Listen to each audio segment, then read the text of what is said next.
할렐루야. 우리 모든 주일학교 어린이들부터 우리 노년의 일까지 사랑합니다. 주님으로부터 은혜와 평강과 긍휼이 충만하게 임하시기를 축원합니다. 우리 오늘도 37문 제가 읽고 그 다음에 답은 같이 읽고 시작하겠습니다. 신자가 죽을 때 그리스도에게 받는 유익은 무엇입니까? 신자가 죽을 때 영혼은 완전히 거룩하게 돼요. 즉시 영광 중에 들어가며 몸은 계속 그리스도와 연합되어 부활 때까지 무덤 속에서 쉬게 됩니다. 사랑하는 여러분, 우리는 구원받은 성도에게 주시는 복들 중에서 이제는 복의 절정에 다다르고 있습니다. 이제까지 우리는 구원받은 성도가 이 땅에서 누리는 복에 대하여 살펴보았습니다. 이제부터는 구원받은 성도가 죽을 때에 누리는 복이 무엇이고 부활 때에 누리는 복이 무엇인지를 살펴보겠습니다.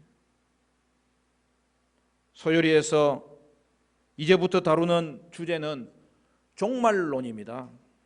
그리고 이것은 구원론과 관련 지어볼 때에는 구원의 서정에서 마지막 단계, 즉 완전한 성화가 이루어지는 영화에 관해서 말씀하는 것이죠.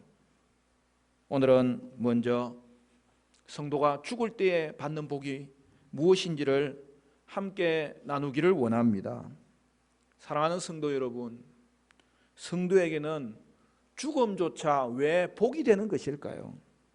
성도에게 주시는 죽음의 유익이라는 것이 과연 무엇일까요?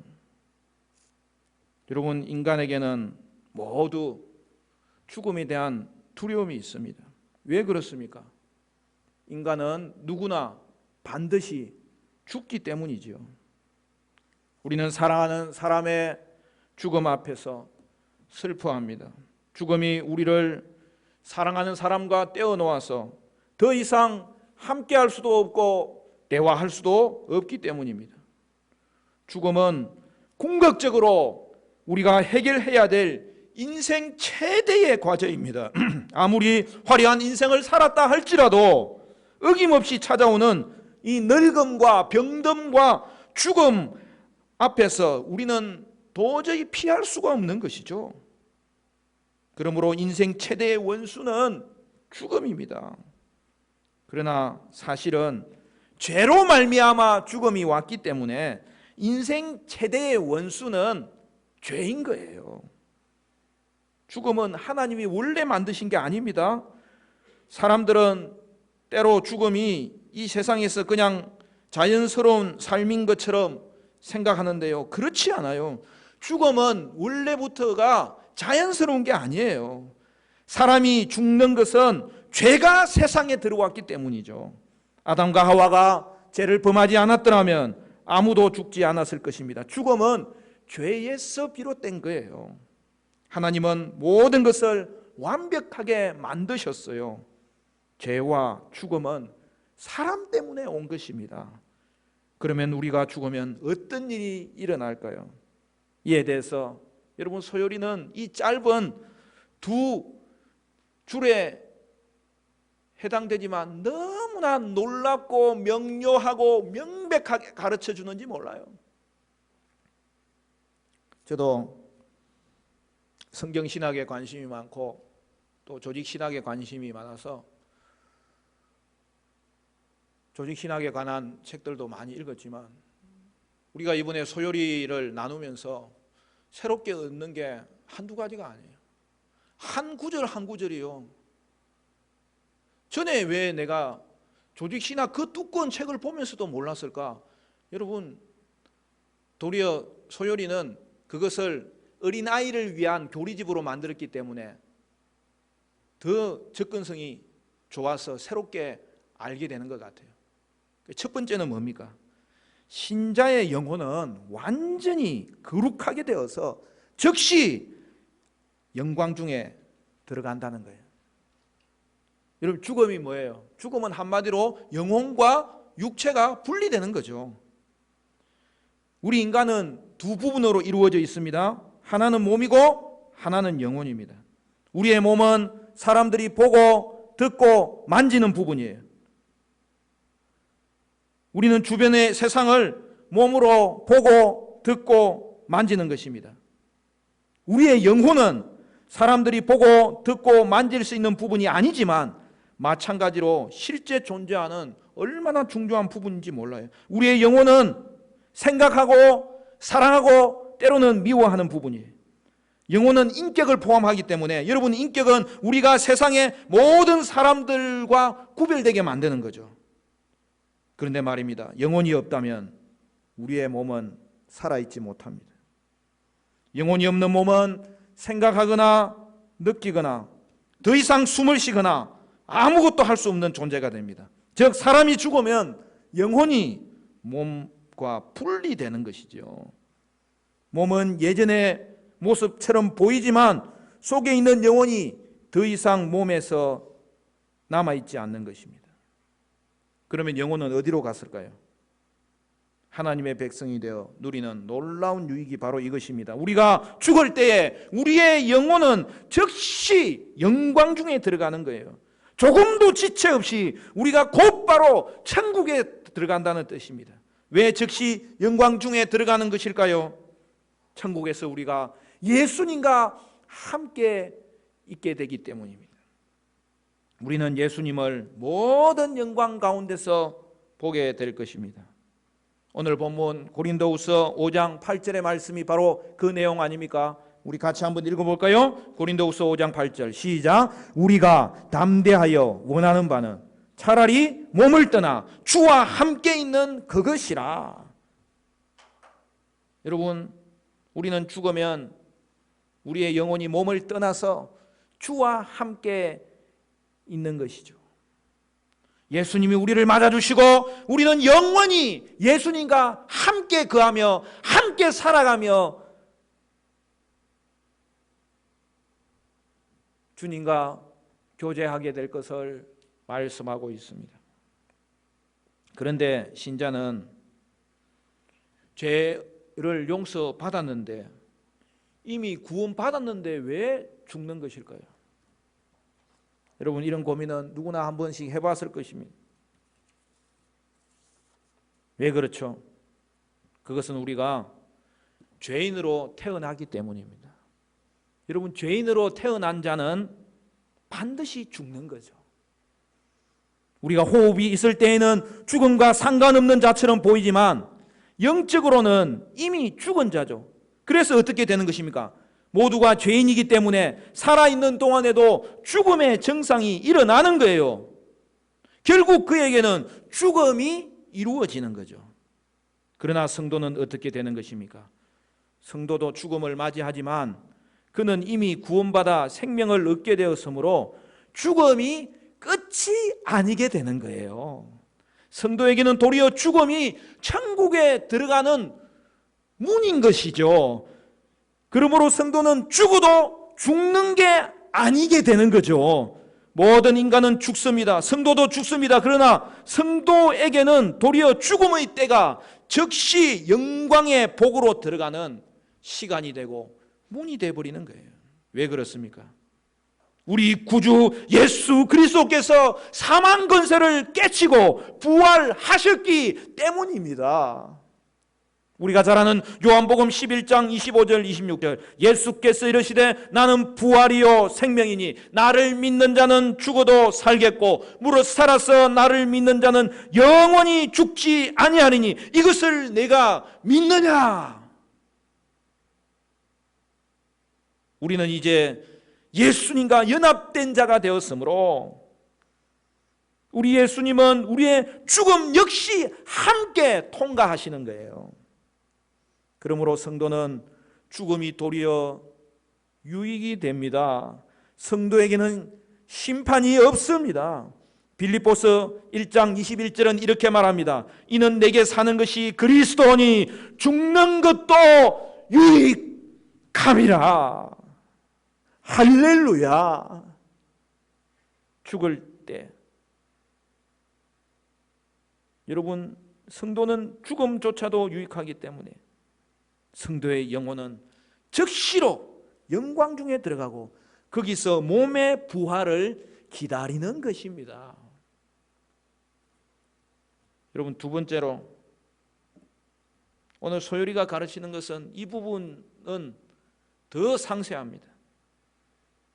신자의 몸은 계속 그리스도와 연합되어 부활 때까지 쉬게 되는 거예요. 죽음은 영혼과 몸이 분리되는 것이고, 성도는 죽으면 그 영혼이 즉시로 예수님이 계신 곳으로 가며 완전히 거룩한 상태가 되어서 예수님과 함께 삽니다. 그러면 몸은 어떻게 되는 것입니까? 영혼만 중요하고 몸은 그렇지 않다고 말하는 사람들이 간혹 있는데요, 하나님은 다르게 말씀하십니다. 하나님은 우리를 몸과 영혼으로 만드셨어요. 그러니까 인간은요, 몸과 영혼의 유기체인 거예요.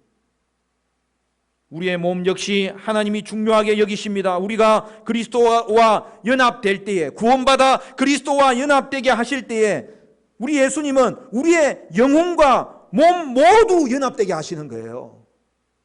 그러므로 우리가 죽을 때에 영혼과 몸이 분리되지만 우리의 영혼은 천국에서 주님과 함께 거하게 하시고, 그럼 우리의 몸도 계속해서 주님과 연합되어 있게 하시는 거예요. 그렇기 때문에 어떻게 되는 겁니까? 우리의 몸은 움직이지 못하지만 결국에는 부활할 때가 오는 거죠. 어떤 사람은, 목사님, 우리 몸이 다 분해돼 버리는데 그 화학적으로 나중에 없어져 버리는데 부활 때는 어떻게 되는 겁니까? 염려하지 않아도 돼요. 우리의 몸의 원소 하나까지 주님이 지금도 함께 하시는 거죠. 그 부분은 뒤에 우리가 관련 성구 하나 찾아보겠습니다.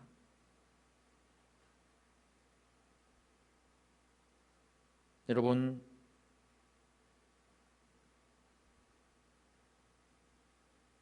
우리 예수님은 이 땅에서 죽으시고 또한 부활하셔서 그가 가지신 몸과 똑같은 몸을 지금도 가지고 계십니다. 그러므로 예수님처럼 천국에서 우리도 몸을 가지는 것이 하나님의 놀라운 뜻인 거죠. 물론 영혼과 분리된 우리의 몸은 썩고 분해될 것입니다. 그러나 하나님은 예수님을 믿는 모든 사람을 죽은 자 가운데서 살리신다고 약속하셨습니다. 예수님께서 이 땅에 다시 오실 때 그렇게 하십니다. 수천 년 전에 죽은 신자들도 죽은 자 가운데서 일어나 자신의 몸을 다시 입을 것입니다. 결코 아프거나 여러분 늙지 않는 영광스러운 몸을 우리에게 입혀주실 것입니다. 마지막 날 죽음 이후 예수님이 함께 거하였던 여러분 천국의 신자들의 영혼은 예수님이 죽은 자 가운데서 우리의 몸을 살리실 때에 우리의 몸과 연합하게 될 것입니다. 그것을 고린도 전서 15장 44절은 우리에게 명백하게 가르쳐주고 있습니다. 사도 바울은 이렇게 말합니다. 육의 몸으로 심고 신령한 몸으로 다시 살아나나니 육의 몸이 있은즉 또 영의 몸도 있느니라. 예수님께서 재림하실 때에 그 부활의 날에 주님은 우리에게 신령한 몸을 입혀 주시는 것이죠. 그러므로 성도의 영혼은 부활 때까지 나군에서 주님과 함께 살 것이고, 성도의 몸은 여전히 주님과 연합되어서 무덤에서 쉬게 될 것을 말씀하고 있습니다. 우리는 우리의 영혼이 나군에 있는 상태를 창조시의 인간 상태와 다르기 때문에 중간 상태라고 하는 것입니다. 거기서 몸의 부활인 최후의 상태를 기다리고 있는 것이죠. 그런데 죽음 이후의 상태에 대해서 잘못된 이론들을 말하는 사람들이 간혹 있어요. 그들은 마치 육체가 땅에서 분해되는 것처럼 여러분 영혼 자체도 완전히 소멸된다고 주장합니다. 여러분, 그것은 결코 성경적인 생각이 아니죠. 인간은 죽으면 영혼이 몸에서 분리되는데 신자의 영혼은 즉시로 천국에 들어가서 주님과 함께 살고, 불신자의 영혼은 즉시로 지옥에 들어가서 고통과 어둠 속에서 살게 될 것입니다. 또 어떤 사람은 영혼이 잠잔다고 말하기도 합니다. 우리가 죽으면 영혼은 예수님과 함께 거하면서 예수님과 함께 살아요. 그러면 잠잔다고 한 이유는 뭘까요? 우리의 몸이 쉬고 있는 상태를 말하는 것뿐이에요.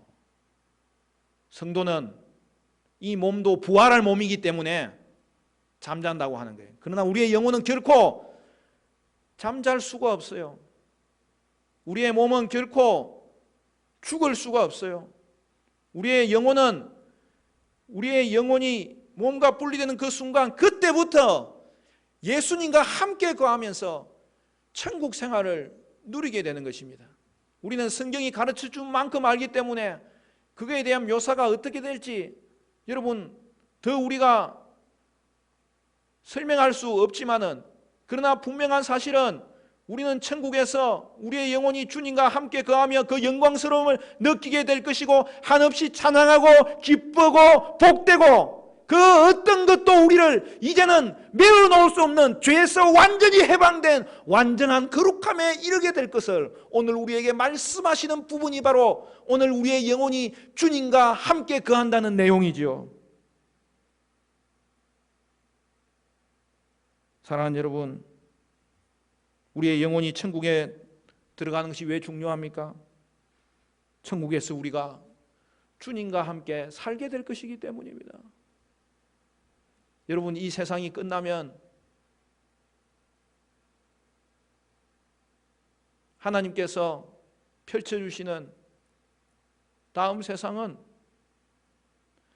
우리의 인생은 이 지구의 역사와 비교할 때도 전밖에 안 되지만 우리가 천국에서 누릴 영원한 삶에 비하면 경각이요, 하나님 앞에서 이 땅에서의 삶은 하나의 점보다도 더 찍을 수 없는 찰나밖에 안 되지만, 오늘 주님께서 우리를 사랑하사 창세전부터 계획하시고 펼쳐놓으신 구원의 완성의 삶, 천국의 삶은 우리의 죽음과 더불어서 새롭게 시작될 것을 성경은 분명하게 말씀하고 있습니다. 여러분, 이 땅이 죽음을 두려워하는 이유가 뭐예요? 죽음 이유를 모르기 때문에. 안다 치더라도 그 죽음 이유가, 죽는 자체도 두렵고 죽음 이유도 두렵기 때문이에요. 그러나 여러분, 우리가 천국이 좋은 이유가 뭐예요? 예수님과 함께 하기 때문에 좋은 거예요. 여러분, 새하늘과 새 땅의 모든 묘사는 우리가 주님과 함께하며 얼마나 좋은지를 상징으로 보여줄 뿐이에요.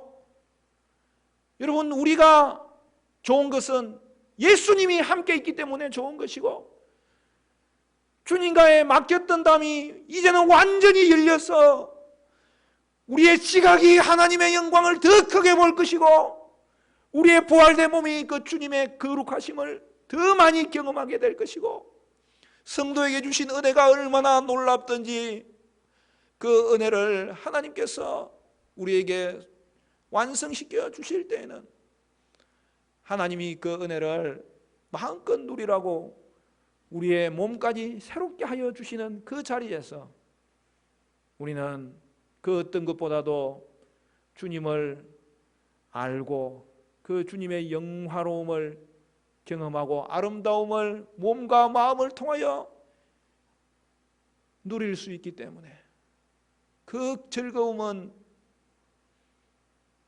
빼앗아갈 자가 없고, 그 즐거움은 그 어떤 존재도 누릴 수 없는 성도에게만 주신,